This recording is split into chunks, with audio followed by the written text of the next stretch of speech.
Jesus said to the crowds and to his disciples, "Think not that I have come to abolish the law and the prophets. I have not come to abolish them, but to fulfill them. For truly I say to you, till heaven and earth pass away, not an iota, not a dot, will pass from the law until all is accomplished. Whoever then relaxes one of the least of these commandments and teaches men so shall be called least in the kingdom of heaven. But he who does them and teaches them shall be called great in the kingdom of heaven." The Gospel of the Lord. Praise to you, Lord Christ.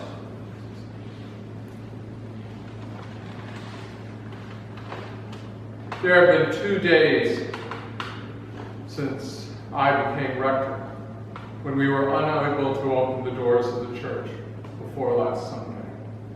The 2 days following Hurricane Sandy, when public transportation was shut down.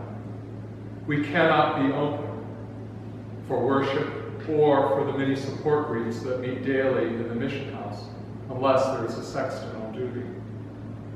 I did not sleep well Saturday night, uneasy about trying to keep the church open for some Sunday worship and for the homeless who are always in the church whenever our doors are open. With the help of Professor of Nursing Father Jim Pace very early Sunday morning, I was able to make the decision that needed to be made. The next day, the Bishop of New York asked all 200 congregations of the diocese to cease public worship for 8 weeks, yes, including Holy Week and Easter Day. I promised at 2 ordinations to be guided by the pastoral direction and leadership of my bishop, not to mention the direction of our civil authorities. I was the celebrant for the feast of St. Matthias this year. And the collect for the day we prayed, quote, that the church may always be guided and governed by faithful and true pastors. Later, when I checked the traditional language collect, we pray that the church may always be ordered and governed by faithful and true pastors. Looking back, I'm surprised that the revisers weren't alert enough to ask God simply that the church may always be guided by faithful and true pastors, and leave out the government's part. In the epilogue of John's Gospel, the risen Jesus 3 times asks Peter if he loves him.